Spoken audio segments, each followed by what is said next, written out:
राजधानी लखनऊ में मुक्तेश्वर राष्ट्रीय अध्यक्ष ने अपने कार्यालय में किया प्रेस वार्ता। मुक्तेश्वर राष्ट्रीय अध्यक्ष ने आज मीडिया से बात करते बताया कि सबसे पहले आप सभी पत्रकार बंधुओं को आने वाले साल की बहुत बहुत बधाई कि हमारा मानव समाज आने वाले साल में सुख समृद्ध किसान सद्भाव और इंसानियत के साथ चल रहा है, लेकिन जो हमारा विश्लेषण है वह अगर गलत हो जाए तो देश का समाज का भाव। प्रधानमंत्री रोड शो में भी कानून का उल्लंघन करते हैं। जो काम शंकराचार्य को सरकार कर रही है कि हमारा प्रधानमंत्री काम की अपेक्षा में दुर्गुणों को छुपाकर इवेंट में कन्वर्ट कर देता है, कल की घटना को इवेंट में कन्वर्ट कर देता है।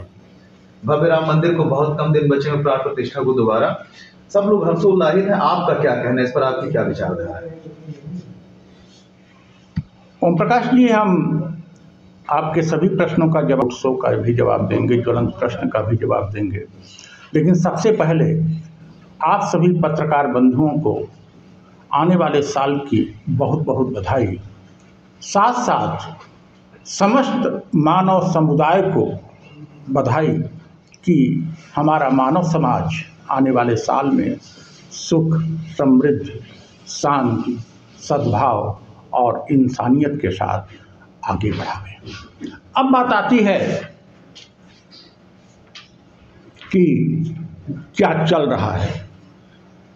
चल तो बहुत खराब रहा है, लेकिन जो हमारा विश्लेषण है वो अगर गलत हो जाए तो देश का और समाज का भाग्य। चल तो ये रहा है कि प्रधानमंत्री रोड शो में भी कानून का उल्लंघन करते हैं।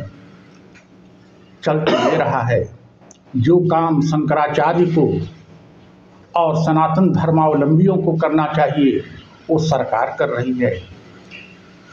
चल तो ये रहा है कि हमारा प्रधानमंत्री काम की अपेक्षा अपने दुर्गुणों को भी छिपाकर इवेंट में कन्वर्ट कर देता है। कल की घटना को हम केवल इस रूप में लेते हैं कि दुनिया का सबसे बड़ा इवेंट मैनेजर कल अयोध्या में था, इसके अतिरिक्त कुछ नहीं। और जो पूछना हो कुछ। राहुल गांधी चुनाव आने वाला है, अन्यायी को लेकर न्याय यात्रा करना कहां तक शोभा देता है? उत्तर प्रदेश की शिक्षा व्यवस्था के बर्बाद करने वालों को लेने की कोशिश करना, उत्तर प्रदेश में पैसे लेकर टिकट बांटने वाले को अपने साथ लेने की कोशिश करने वाला, बिहार को बर्बाद करने वाले राजद के साथ लड़कर बीजेपी के साथ लड़कर राजद की सरकार बनाने वाले को साथ लेने की कोशिश करने वाला, महाराष्ट्र को बर्बाद करने वाले, उसको तो मैं माफिया ही कहता हूँ, जिसको लोग चाणक्य कहते हैं। आजकल माफियाओं को चाणक्य कहा जाने लगा। अमित शाह को चाणक्य कहा जाता है, शरद पवार को चाणक्य कहा जाता है। जिस जगह पे आप ऐसी स्थिति में अन्यायी को लेकर क्या न्याय यात्रा संभव है? राहुल गांधी भूल गए कि वो गांधी जिस पार्टी के सर्वमान्य अगुआ थे, जो कहते थे साध्य और साधन दोनों की पवित्रता आवश्यक है, तो गलत साधनों के लेकर कोई न्याय राहुल गांधी नहीं दिला सकते। जिस प्रदेशों में अगर ये बताइए, अगर इतनी, आप इस पर क्या कहेंगे? जनता गलत है यानी आपके कहने के अनुसार? अगर लोकतंत्र इतना पवित्र और लोकतंत्र को सही ढंग से लागू किया जाता तो ऐसा न होता। तो आप क्या लालू प्रसाद ने 15 साल शासन किया, क्या वे अच्छे प्रशासक थे? मुलायम सिंह 4 बार हुए, क्या उत्तर प्रदेश को सुनहला बना दिए? मायावती 4 बार रही, चुनाव जीतना एक चीज है। अभी यही लोकतंत्र और भारतीय संविधान को लागू करना और लोकतंत्र को वास्तविक रूप में लाने में अभी हम कहीं बहुत पीछे हैं। ब्रिटेन में परिपक्व लोकतंत्र है, एक छोटे मुद्दे पर प्रधानमंत्री चला जाता है।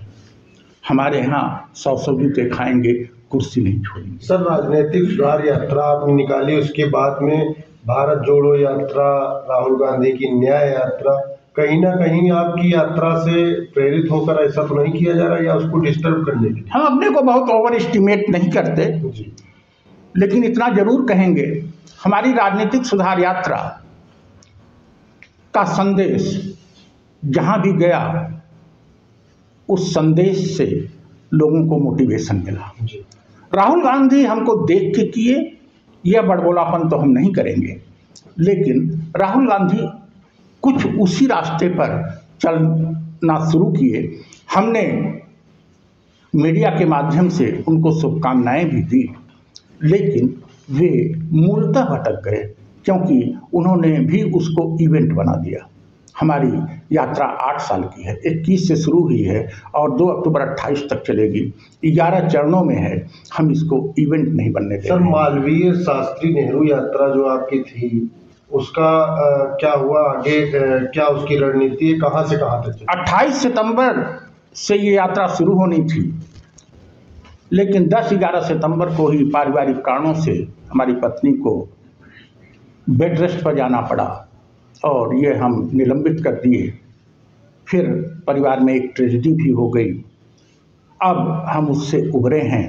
आज आप पत्रकार बंधुओं के सामने उस यात्रा को दूसरे रूप में हम रिन्यू करने जा रहे हैं। अब हमारी ये यात्रा होगी लखनऊ से पटना तक की यात्रा, जिसमें हम ये संदेश देंगे कि उत्तर प्रदेश और बिहार में पिछले 30-35 सालों में जिन्होंने भी शासन किया, नाम लेना उचित नहीं होगा, उन्होंने इन प्रांतों को बर्बाद किया है और हम जनता को जागरूक करने की कोशिश करेंगे।